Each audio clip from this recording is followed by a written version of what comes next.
Hello children, in this video I am going to discuss grade 9 mathematics chapter 6 lines and angles. These are the types of lines. If two or more lines intersect at one point, touch each other at one point, they are called as intersecting lines and this point is called as point of intersection. If the intersecting lines make 90-degree angle with each other, then they becomes as perpendicular lines. And if two lines are equidistant at all the points, then they are called as parallel lines. Next, coming to angle. You know about angle. When two rays meet at a common point, then the distance between these two rays is measured as an angle. Here they forms an angle. If based on the measure of the angles are divided. If the measure of an angle is less than 90 degrees, then the angle is called an acute angle. If the measure of an angle is exactly 90 degrees, it is a right angle. If the angle measures more than 90 degrees and less than 180, then it is an obtuse angle. If the angle measures exactly 180 degrees, then it is a straight angle. And the measure of the angle, if it is more than 180 and less than 360 degrees, then it is called as a reflex angle. Next, pairs of angles. How many types of angles are there? There are adjacent angles, vertically opposite angles, complementary angles, supplementary angles, and linear pair. So first of all, let us see about adjacent angles. Two angles that have common vertex and common ray are known as adjacent angles. So if you observe here, in angle ABC, there are two angles. What are they? Angle ABD and angle DBC. Here, both the angles are formed at the common vertex B. So this B is called as a common vertex, and both the angles are having a common arm, that is BD.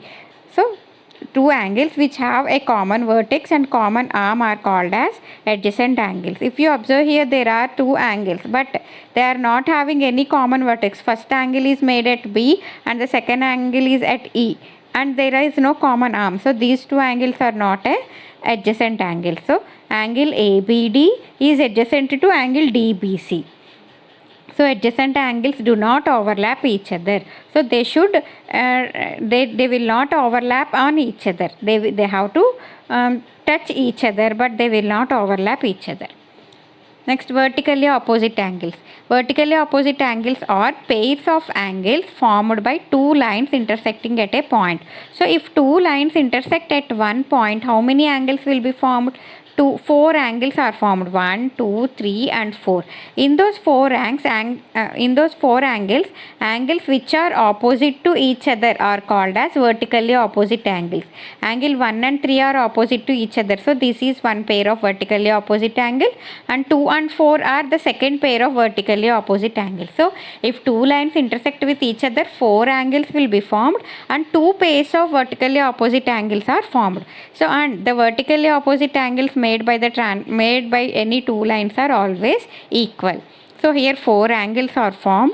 Vertically opposite angles are congruent to each other. So here what are the two pairs? First pair is angle APC and angle BPD. They are opposite to each other. So they are equal to each other. And angle APB and CPD, these are opposite angles. So they are also equal to each other. So there will be a common vertex of the four angles. At what vertex? All the four angles were formed at the point P. So that is called as a common vertex. Next, complementary angles. If the sum of two angles is 90 degrees, then they are called as complementary angles. See, look at these two angles. Angle ABC is 60 degrees and angle DEF is 30 degrees. Sum of those two angles, 60 plus 30, which is 90 degrees. So if the sum of two angles is 90, then that pair is called as a complementary angle. So the complementary angle for 60 degrees is 30 degrees and the complementary angle for 30 degrees is 60 degrees. Supplementary angles. If the sum of two angles is 180, then they are called supplementary angles. Angle PQR is 100 degrees and angle ABC is 80 degrees. The sum of those two measures is 180 degrees. So these two angles are called as a pair of supplementary angles. The supplementary angle for 100 degrees is 80 degrees. So here angle PQR is supplementary to ABC and ABC is supplementary to PQR. Next, linear pair. Two adjacent two adjacent supplementary angles are called as linear pair. So in this linear pair, two conditions should be satisfied. The first condition is, first of all, the angle should be adjacent angles, and the sum of those two adjacent angles is to be 180 degrees. Then only that pair is called as a linear pair. If you observe here, angle ACP, angle APC and angle APD, both are adjacent angles because both the angles are formed at the same vertex B and they have a common arm PA, and the sum of these two adjacent angles is 180. So these two angles are called as pair of linear pair. Next, pair of angles formed by a transversal. First of all, what is a transversal? A line intersects two or more lines at different points is called as a transversal. So, if a line intersects two or more lines, let us take two lines. If let us take that a line is intersecting two lines. There are two lines, line M and line N, and line L is intersecting these two lines. Now, how many angles are formed here? 8 angles were formed. At vertex P, 4 angles were formed, and at vertex Q, 4 angles are formed. So, if a transversal intersects two lines, 8 angles will be formed. So, the transversal means a line which intersects two or more lines at distinct points. See here, line L is intersecting M at point P and line L at point Q. It is intersecting at different points. So that such type of line is called as a transversal. And if a transversal intersects two lines, 8 angles will be formed. Line M and line N are parallel lines. If you take line M and line N are parallel lines, then let us see what type of angles will be formed and what is the relation in between those angles. So pairs of angles formed by a transversal. If a transversal intersects two lines, 3 types of angles will be formed. They are corresponding angles, alternate angles and interior angles. Let us discuss about these two angles.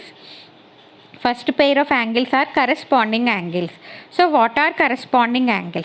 Angles which are on the transversal and at the same side of the transversal.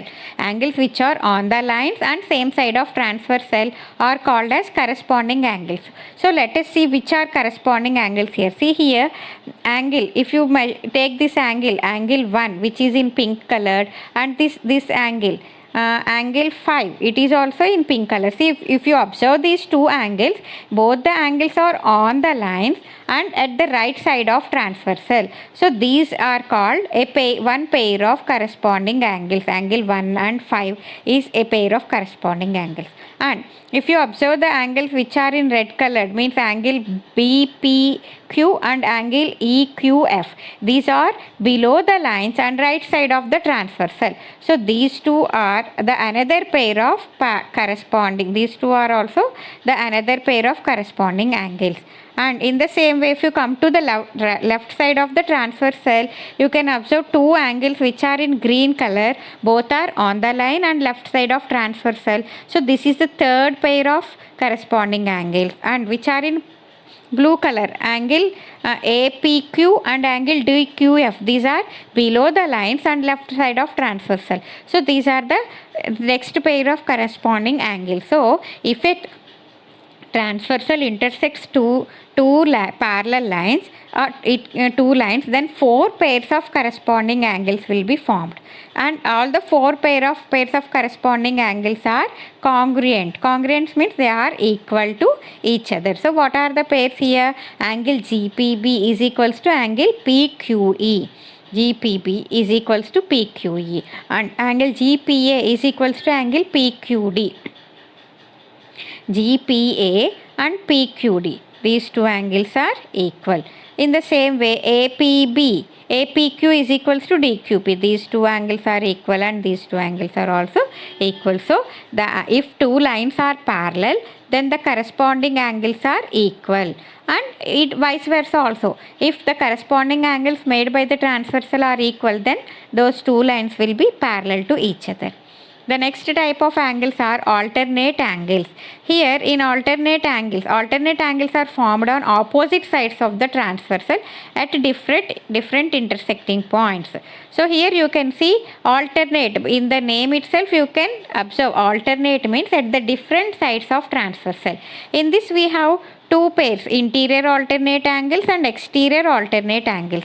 Coming to interior alternate angles, see here P and angle A, if angles which are in blue color, both are inside the parallel lines and different sides of the transverse cell. So these two are one pair of interior alternate angles. And angles which are in red color, L angle GPB and angle angle DOP. These two is the another pair of alternate angles, interior alternate angles. So two pairs of alternate angles are formed here. Only interior. In interior, two pairs are formed and they are equal, congruent to each other. In the same way, in exterior part also, two pairs of exterior alternate angles will be formed. See, these two are exterior of lines and different sides of transverse cell. So this will be the another pair of exterior alternate angles, and these two are the another pair of exterior alternate angles. So if a transverse cell intersects a two parallel lines, four pairs of alternate angles are formed. In that, two pairs are interior alternate angles and two pairs are exterior alternate angles, and the alternate angles made by the transverse cell are always equal. And then interior angles on the same side of transverse cell and exterior angles on the same side of transverse cell. See here, interior angles on the same side of transverse cell. So if you observe here, 60 degrees and 120 degrees. These two angles are interior and same side of transverse cell, and here also interior and same side of transverse cell. And if you observe these two angles, exterior and the same side of transverse cell, and these two are also exterior and same side of transverse cell. So if you name the angles as 1, 2, 3, 4, 5, 6, 7 and 8, which pairs of angles are interior angles on same side of transverse cell? 3 and 6 are one pair of interior angles on same side, and angle 4 and 5 are the other pair of interior angles on same side of transverse cell. In the same way, 1 and 7, angle 1 and 7 are exterior angles on the same side of transverse cell, and angle 2 and 8 are exterior angles on same side of transverse cell. So there are two pairs of interior angles on same side and the two pairs of exterior angles on the same side, and the relation between these angles is they are supplementary to each other, means the sum of the angles is 180 degrees. So a pair of interior angles lines on same side of the transverse cell are supplementary to each other. In the same way, the exterior angles are also supplementary to each other. And then lines parallel to the same line. If a line is parallel to the same lines, let us take line L is parallel to M. Then what type of angles are 1 and 2? They are corresponding angles, and 1 and 2 are equal. As we have learnt, the corresponding angles made by the transversal are equal. And let us take another line N which is parallel to M. So if M and N are parallel, then what type of angles are angle 2 and angle 3? They are also corresponding angles. So angle 2 is equals to angle 3. So here 1 is equals to 2 and 2 is equals to 3. So what did we say? Here 1 and 3 are equal. So the corresponding angles made by the transversal T and lines L and N are equal. So what can you say about the lines L and N? I said no, if the corresponding angles are equal, then the lines are parallel. So can we say that line M is parallel to line N and line L is parallel to line M? Yes, so if L is parallel to M and M is parallel to N, then L will be parallel to line N also. So lines which are parallel to the same line are parallel to each other. The next important topic in this chapter is angle sum property of a triangle. We already know that the sum of three interior angles of a triangle is 180 degrees.